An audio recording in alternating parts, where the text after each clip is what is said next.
السلام علیکم۔ حدیث پاک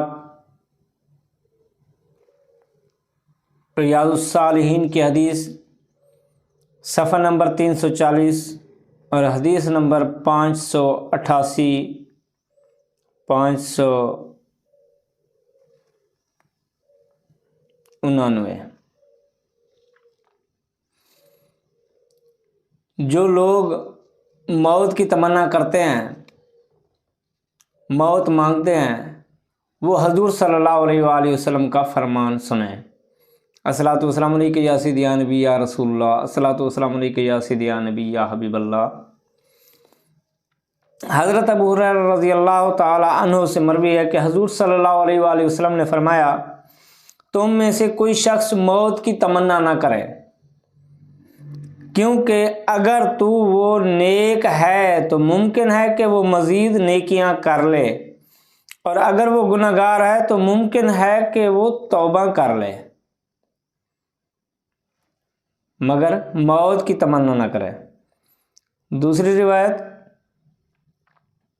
مسلم کی روایت میں حضرت ابو ہریرہ رضی اللہ تعالیٰ عنہ حضور صلی اللہ علیہ وآلہ وسلم سے روایت کرتے ہیں کہ آپ نے فرمایا، تم میں سے کوئی شخص موت کی تمنا نہ کرے اور نہ موت کے آنے سے پہلے موت کی دعا کرے، کیونکہ آدمی جب مر جاتا ہے تو اس کے اعمال منقطع ہو جاتے ہیں اور مومن کی زندگی اس کے لیے بھلائی میں اضافہ کرتی ہے۔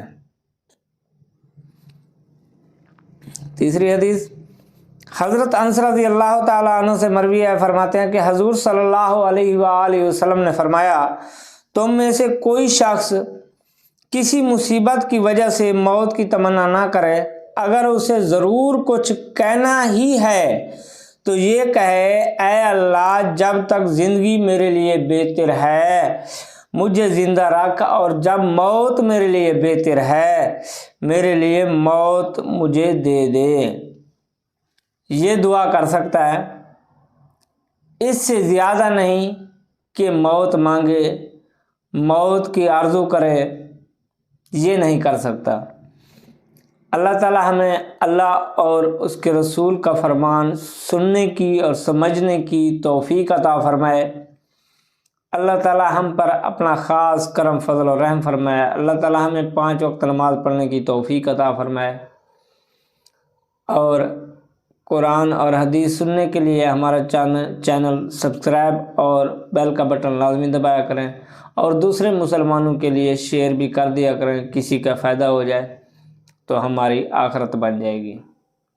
وما علینا الا البلاغ المبین۔ صلی اللہ علیہ حبیبی سیدنا محمد صلی اللہ علیہ وآلہ وسلم۔